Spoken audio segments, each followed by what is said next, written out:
Right now, though, Tony Dungy. That's Football Night in America analyst, obviously former Colts head coach. Coverage of Chiefs and Chargers begins this Sunday night, Football Night in America. 7 o'clock on NBC and Peacock, and the coach joins us right now. Tony, always good to hear your voice, especially in this market. Thank you. Yeah, it's good to be with you, and all of a sudden things are getting interesting in the NFL. Buffalo loses, Philadelphia loses, Colts win. It's fun. Let me tell you something, Coach. I was thinking to myself, well, we do this show from 7 to 10. We probably could just say to Tony Dungy at 7:02, hey, what's going on with the Colts? And then come back and pick things up at 10, right? I mean, it's been a loaded week for us. Crazy. I've not experienced anything like this. It's just hard to perceive, but I'll tell you, the team responded very, very well last week, and hopefully we can keep it going again this week. Coach, when you look at, you were obviously part of this organization and saw it from the inside, and I was just telling Kevin, to me it's fascinating because with you and Bill Polian, two men who had already very solidified resumes before you arrived in Indianapolis. And since then, Jim Irsay has often had people in those roles that it was their first opportunity here in Indianapolis. Does that change the dynamic between owner and those working underneath them and the level of, I guess, power that they could have to not have to fall underneath what the owner wants or says? I don't think so. I think it all depends on personality. And I'll tell you, when I was there, Jim was great to work with and work for. We had conversations regularly. He shared his input. We shared ideas, Bill and Jim and I, and we moved forward. I'm assuming it's that way, and I'm assuming that Jeff has done the same thing, just the way I did when I first got there. So it's hard to say. Jim has an idea of what he wants to do, though, and I can tell you when he gets those ideas, he's got a very strong opinion about it. He thought Jeff was the best man for the job at this point in time, and he pulled the trigger and made that decision. In 2002, which was 20 years ago, he called me the same way. He said, you're the guy I want. I'm not talking to anybody else. You're the guy I want. I want to put something together like the Steelers had. I want to be part of the community. We've got to get things going. The things that you bring, that's what I want. And he had a very strong opinion about that, and that's just the way he is. It's Tony Dungy. He's with us here on the Payless Liquors Hotline. I want to go back to a week ago Monday, Tony, if you don't mind, and just your initial reaction when you heard the Frank Reich news, and then a few hours later when you heard the Jeff Saturday news. Well, I was shocked about the Frank news because I just felt like the team was still in it. This has been a crazy year in the NFL. And, you look at a team like Green Bay was on a 4-game losing streak. And so things like that were going on. The Colts are right in the middle of the race, and I'm thinking just Frank will get this going. But once they made a decision, and I don't know why that decision was made to change, once they made the decision, then you start thinking, okay, well, who is going to take over? Who is Jim going to get? You look at people on the staff, and that could work.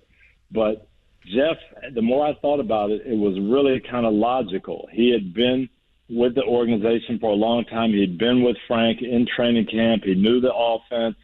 He knew the terminology. There's very few people you could get from the outside that would have that. And he had this relationship with Jim.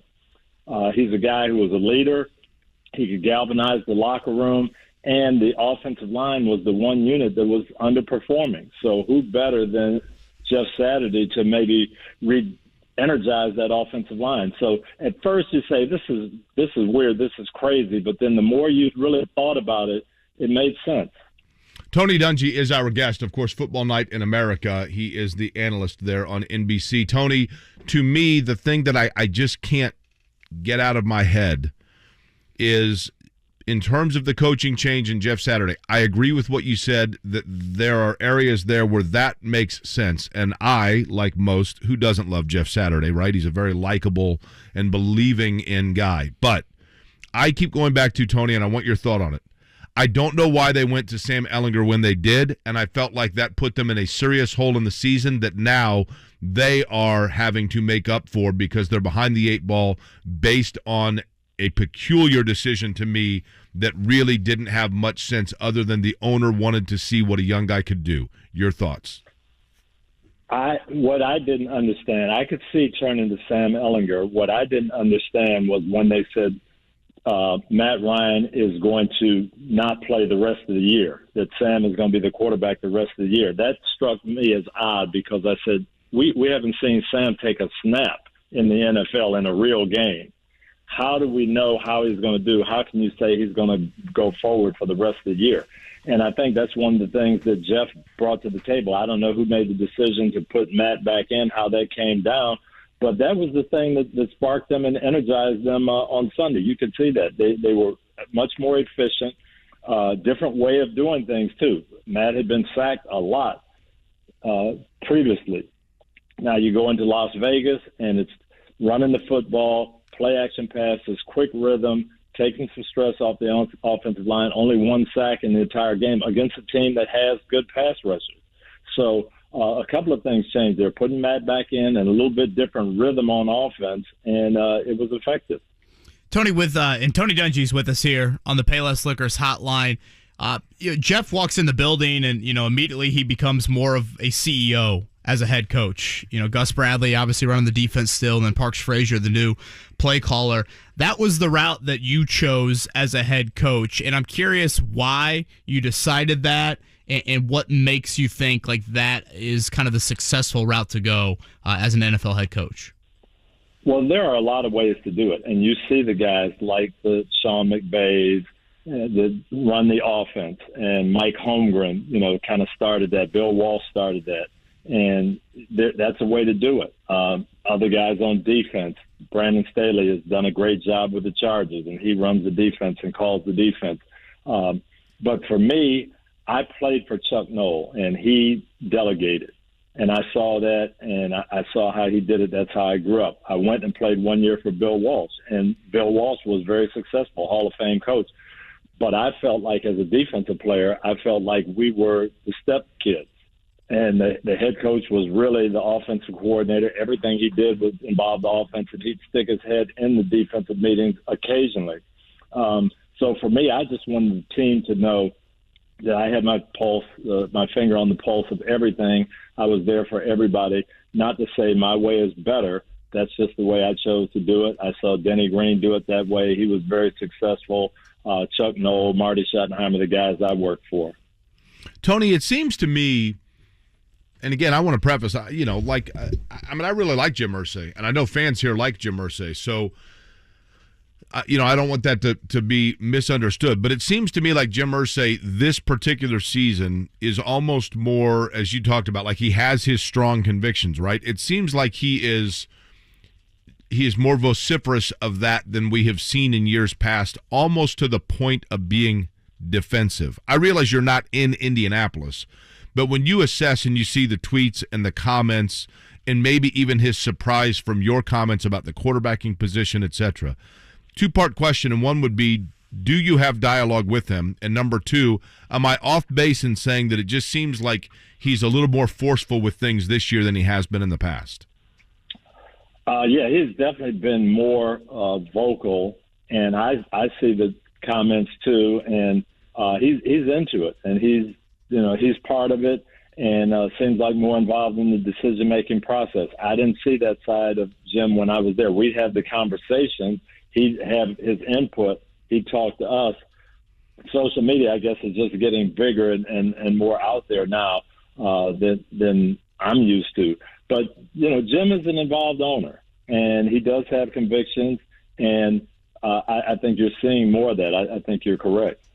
Do you have dialogue with them? I mean, like, what's your relationship with them? And is there any chance that his level of that is crossing over into detrimental?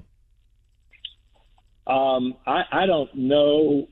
Yeah, I do talk to him, and we don't talk every day, and I didn't talk to him at all about this decision. If I had I would have said, hey, you need to keep Frank and ride this out. You're still in the race. let him turn it around. But no, I didn't have a discussion on either of those, on letting Frank go or hiring Jeff. And the only thing I'll say is it detrimental or not is if you make good decisions and they work, it's good. Right. If you don't, it's bad. And that's what I was telling people with this Jeff Saturday thing. Everybody had weighed in, and this no experience, and this is awful, and how's it going to work? You don't know. You have to wait and see, and if the decision ends up working, then it's a good call, and that's the bottom line. When I was in Pittsburgh, Dan Rooney made very calculated decisions. They weren't always popular. He did some uncharacteristic things. He hired young coaches. I remember when our Super Bowl year, he hired Mike Tomlin. Mike was a one-year defensive coordinator with the Minnesota Vikings. There were 4 assistant coaches on the Steelers staff at that time who were great coaches who had been there. Bruce Arians was on that staff as the quarterback coach. Ken Wisenhunt, both those guys took teams to the Super Bowl. Dick LeBeau had been a long-time assistant, had been a head coach before. Russ Grimm was on that staff. And Dan went outside and hired a one-year defensive coordinator because he had conviction that that's what he wanted. People were critical at that time. But you know what? It worked. Do you believe that Mike Jeff Tomlin had been a flop? Then maybe it's a bad decision. Do you believe, Tony Dungy, that Jeff Saturday's hiring within the building is done with higher vision for his role within the franchise beyond just head coach? I don't know. It might have been. I really think that it was done for this interim. You had 24 hours to select who's going to be the best guy. There aren't very many candidates that you get. You either have to hire someone on the staff or somebody who's not under contract to another NFL team. So that limits you as to who you can get. I think he felt like for this season and time, for this moment, Jeff was the best person. 8 weeks down the road, we get to the end of the year, I think he'll reevaluate. Maybe Jeff does a great job and he sees some things in him that you keep going. But maybe I know at the end of the year they'll have a full-blown, okay, let's see what's the best thing for our franchise going forward. You'll see, Tony, coming up this Sunday night. Again, it's Chiefs-Chargers, Football Night in America at 7 p.m. on NBC and Peacock. On the Jeff Saturday front, Tony, his path to become an NFL Pro Bowl caliber, Hall of Fame caliber player is pretty darn remarkable. His relationship with Peyton Manning, of course, is well documented. How much do you think that background gives Jeff, some of that, I don't know if instant sort of rapport with players, but allowed him to walk into a building that probably not a lot of guys had a direct relationship with, and clearly for 1 week they reacted in a pretty kind of banded together manner? Well, Jeff is a leader. Jeff is a people person. Jeff is a winner. So a lot of things that you're looking for, he had. As the offensive center, he's involved in a lot of the game planning. He's involved in a lot of the, not necessarily the play calling, but how we're going to do it. When Peyton would change plays at the line of scrimmage, Jeff, how are we going to block this in 2 seconds, making decisions. Letting other people know. He's running offensive line meetings and helping other people. He's communicating with everybody. And so he had that training. He had a lot of things in place that you need to be a coach. He just didn't have experience. So I saw where Jim was going with it. Yes, it's unconventional, but there were a lot of things that Jeff had that people don't realize that made him an attractive candidate.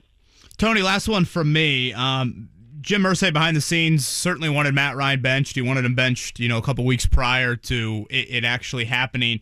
In your tenure here, did Jim ever mandate playing time for you? Never. And, he had his favorites. He loved guys. And Edgerrin James was his favorite player. And so that was a tough discussion. We had to talk about, do we redo Edgerrin's contract? Do we let him become a free agent?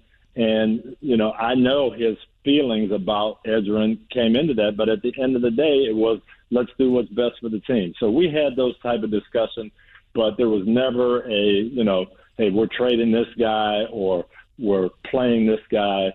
That just didn't come up that way. Tony, you, like Jeff Saturday, came into the league as an undrafted player. Do you think that you would have had the same coaching career?